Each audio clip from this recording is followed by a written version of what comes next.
அடைந்து புஷ்ப விமானத்தில் அமர்த்தி கொண்டு அயோத்தியை நோக்கி போனா போலே. ஆக நமக்கே இப்போ 5 காலங்கள் இருக்கு பாருங்க. சிரமப்பட்ட காலம், ஆச்சாரிய சமாசேனம் பண்ணின காலம், மேலே மோட்சத்துக்கு காத்திருந்த காலம், சரீரத்தை தொலைக்க போராடின காலம், கடைசியாக அடைந்த காலம். இந்த காலங்களெல்லாம் ஆண்டாள் திருவுள்ளத்தில் கொண்டுதான் இப்போ நமக்கு என்ன காலம், நேற்றுக்கு இருந்ததெல்லாம் முடிஞ்சு போச்சு. இனிமே போராட்ட காலம் அடுத்து பகவானை அடையலாம்னு நம்மூர்காரர்களே ஒத்துணுட்டார்கள். அதற்கு வேண்டிய முயற்சிகளாம் தொடங்குகிற காலம் மிக உயர்ந்த காலம், சத்துவத்தரமான காலம். அப்ப திருமங்கியாழ்வார் காலம் சொன்னார், வாடினேன் வாடினுட்டு. நம்மாழ்வார் காலத்தையே தெரிவிக்கிறார், திருநாரணந்தாள் காலம்பெறச் சிந்து திம்மின். உங்களுக்கு சீக்கிரமா நல்லது நடக்கணுங்கிற ஆசை இருந்தார், நாழி கெடுத்தாமல் திருநாரணனுடைய காலை பிடியுங்கோள் என்று ஆழ்வார் சொல்லுகிறார். பகவானை பொறுத்த வரைக்கும் க்ஷிபாமிங்கிறது மாறி ததாமின்னு சொல்லுகிறார் இல்லையோ, அன்றுதான் நமக்கு இருக்கிற காலம். அப்ப தேஷாம் சததயுக்தானாம் பஜதாம் பிரீதி பூர்வகம் ததாமி புத்தி யோகம் தம் ஏனமாம் உபயாந்தித்தே. அது கொண்டு அவர்கள் என்னை அடைந்து விடலாம் என்று 2வது ஸ்லோகத்தில் கண்ணன் தெரிவிக்கிறார். அப்ப முதல் ஸ்லோகத்தாலே மச்சித்தாக மத்கத பிராணாக போதயந்த பரஸ்பரம் கதையந்தமாம் பக்தியா துஷ்யந்தி ச ரமந்தி ச ஒரு ஸ்லோகம். அடுத்து தேஷாம் சததயுக்தானாம் பஜதாம் பிரீதி பூர்வகம். அர்ஜுனன் இன்னொரு சந்தேக குறியோட பார்த்தான். அடுத்த ஸ்லோகத்தில் இன்னும் அத்தை தெளிவுபடுத்துகிறார் பெருமான். தேஷாமேவ அனுபங்கார்த்தம் அகம் நாசயாமி. அவர்களுக்கு இருக்கிற வெகு காலத்திய துன்பங்களை எல்லாம் போக்கி நானே அவனுக்கு இன்பத்தை கொடுக்கிறேன் அர்ஜுனா. தேஷாமேவ அனுகம்பார்த்தம் அகம் ஆத்மபூதஸ்தா. என்னையே அவனுடைய கண் முன்னாடி காட்டி அவனுக்கு இருக்கிற துன்பங்கள் அத்தனையும் தொலைத்து நானே விடுதலை அடைக்கிறேன்னா இப்ப சரி, அர்ஜுனனுக்கு இப்பதான் திருப்தியாச்சு. ஏன்னா ஒருவேளை நம்மளே ஏதாவது முயற்சி பண்ண சொல்லிடுவோன்னு அவர் கட்டம் இல்ல, அனுகம்பார்த்தம் அவனிடத்தில் இருக்கிற கருணையே காரணமாக நான் கொடுக்கிறேன்னு பகவான் தெரிவித்தார். அதனால இப்ப நாம பார்க்கிற காலம் வேதாந்த தேசிகன் அழகா சொன்னார். பகல்ங்கிறது ஏது, ராத்திரிங்கிறது ஏது, விடியற்காலைங்கிறது ஏது? ராத்திரிங்கிறது பகவானை அடையமாட்டாமல் துன்பப்பட்டு கொண்டிருந்தோமா, அதுதான் இரவு. அஜ்ஞான அந்தகாரத்தில் கிடந்த மொழியோ அது இரவு. புறத்தாழ்வான் பூமி பிராட்டியை பார்த்து பிரார்த்திக்கிறார். யாபிப்ரதி ஸ்திரச்சராத்மக வேவ விஸ்வம் விஸ்வம்பரா பரமயா க்ஷமயா க்ஷமாச்ச தாம் மாதரஞ்ச பிதரஞ்ச பவந்தமஸ்ய வியுச்சந்து ராத்திரை இமா வரிவஸ்யதோமே. கைங்கரியம் பண்ண வேணும்னு ஆசை கொண்டிருக்கிற நான், வரிவஸ்யதோமே வியுச்சந்து ராத்திரை இமாக, இந்த ராத்திரி அத்தனையும் கழிந்து எனக்கு நல்விடி வாகட்டும் பூமி பிராட்டியே, தேவரீர் அனுகிரகிக்க வேணும்னு பிரார்த்திக்கிறார். அப்ப இரவு கழிகிறது, பகல் புலர்கிறது. இரவு கழிகிறதென்னால் அஜ்ஞானம் தொலைகிறதுன்னு அர்த்தம். அப்போ எல்லாத்துக்கும் காலம் வரணும் காலம் வரணும்னு நம்ம சொல்லிட்டு இருக்கோமே. கல்யாண காலம் வரட்டும், வேலை காலம் வரட்டும், பதவி உயர்வு காலம் வரட்டும், அதெல்லாம் ஒரு பக்கம். ஆனால் காலம் வர வேணும்னா எதற்கு வர வேணும்? அஜ்ஞானமாகிற இருட்டு விலக வேணும், ஞானமாகிற பகவத் தரிசனம் வளர வேண்டும். நேற்றைய காலம் மாறி போச்சு, இன்று மார்கழி திங்கள், மார்கழி மாசம் வாய்த்ததே மதி நிறைந்த நன்னாளால். அதிலும் பூர்ணச்சந்திரன் பிரகாசிக்கிறார். மதி சந்திரன் நிறைந்த பூர்ணச்சந்திரனான இருக்கிற பௌர்ணமி திவசம். அதனாலே மதி நிறைந்த நன்னாள். ஆள்னா கிடைக்குமாங்கிறது ஆச்சரியம். ஆழ்வார் ஒரு பாசுரத்தில் தெரிவித்தார், மதிதவள் குடுமி மாலிரும் சோலை பதியது ஏத்தி 70 பயனே. அதாவது 2ஆம் பத்து 10ஆம் திருவாய்மொழியிலே திருமாலிருஞ்சோலமலை அழகருக்காக 10 பாசுரங்கள் பாடுகிறார். அதில் தெரிவிக்கிறார், பெருமானை போய் அடையுங்கோ, சீக்கிரம் அடையுங்கோ. அந்த ஊர் எப்படி இருக்குமா? மதிதவள் குடுமி மாலிரும் சோலை. மதிதவள் குடுமி, சந்திரன் வந்து திருமாலிருஞ்சோலமலையில் இருந்துட்டு போகிறான். ரொம்ப உயரமான மலை. சந்திரன் இறங்கி இழைப்பாரிட்டு போகிறான் அந்த மலையில.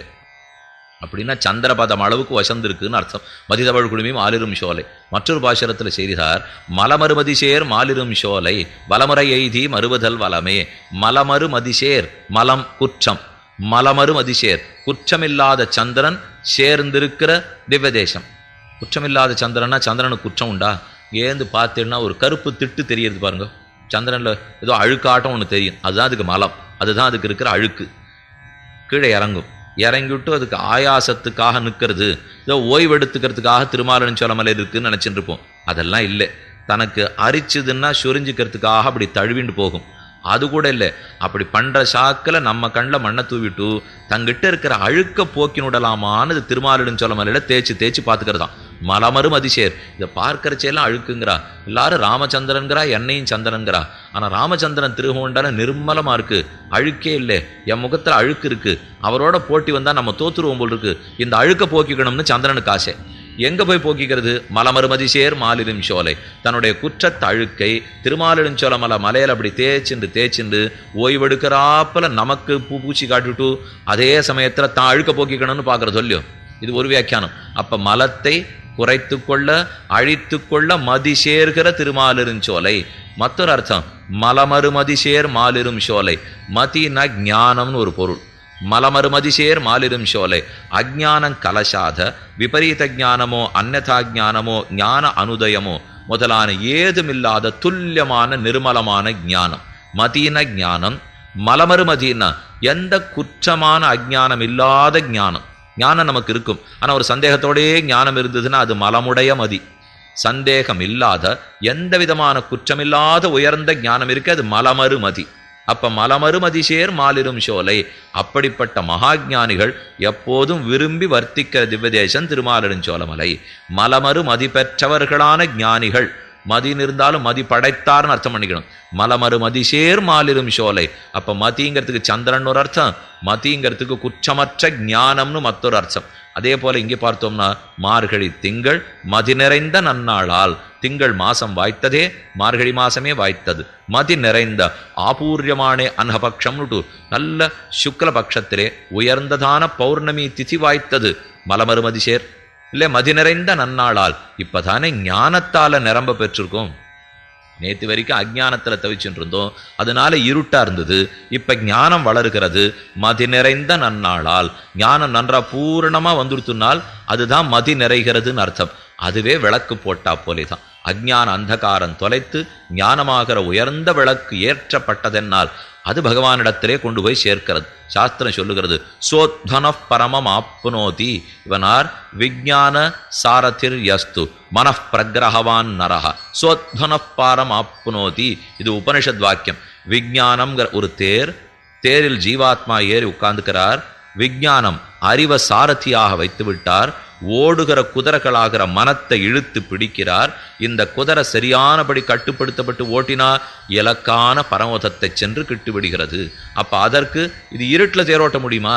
சூரியன் இருந்தா தானே தேரை நன்னா செலுத்த முடியும்.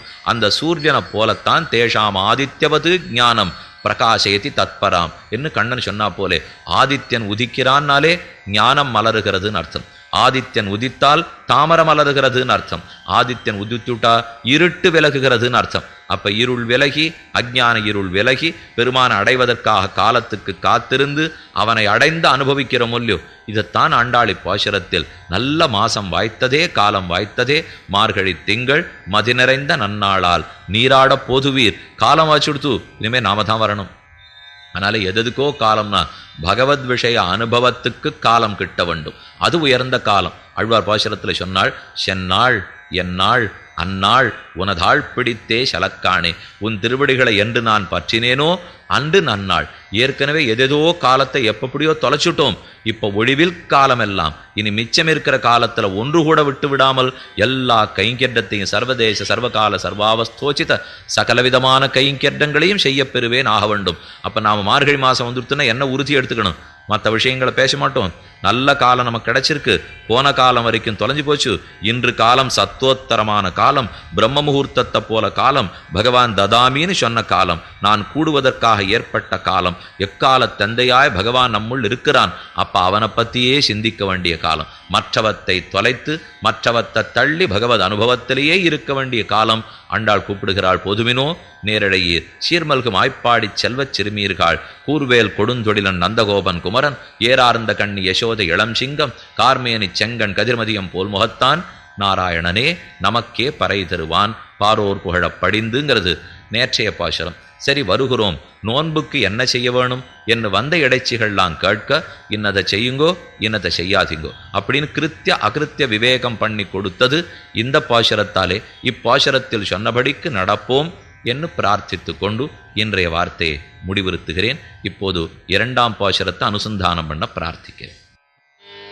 வையத்து வாழ்வீர்கள் நாம் நம்ப வைக்க வையத்து வாழ்வீர்கள் நாம் நம்ப வைக்க வையத்து வாழ்வீர்கள் நாமும் நம்பாவைக்கு வையத்து வாழ்வீர்கள் நாமும் நம்பாவைக்கு செய்யும் கீர்த்திசைகள் கேளீரோ பார்க்கடலுள் செய்யும் கீர்த்திசைகள் கேளீரோ பார்க்கடலுள் பைய தூங்கின்ற பரமனடி பாடி பைய தூங்கின்ற பரமனடி பாடி பைய தூங்கின்ற பரமனடி பாடி பைய தூங்கின்ற பரமனடி பாடி நெய்யும் நாம் பாலும் நாம் நெய்யும் நாம் பாலும் நாம் நாட்டாலை நீராடி மையிட்டெழுதோம் மலரேட்டு நாமுடியோம்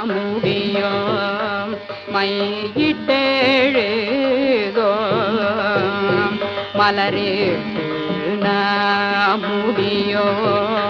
செய்யாதன செய்யோம் இக்குறளை சென்றோதோம் ஐயமும் பிச்சையும் ஆந்தனையும் கை காட்டி ஐயமும் பிச்சையும் ஆந்தனையும் கை காட்டி உயுமாரணி முகந்தேலோ ரெம்பாவாய் வையத்து வாழ்வீர்கள்.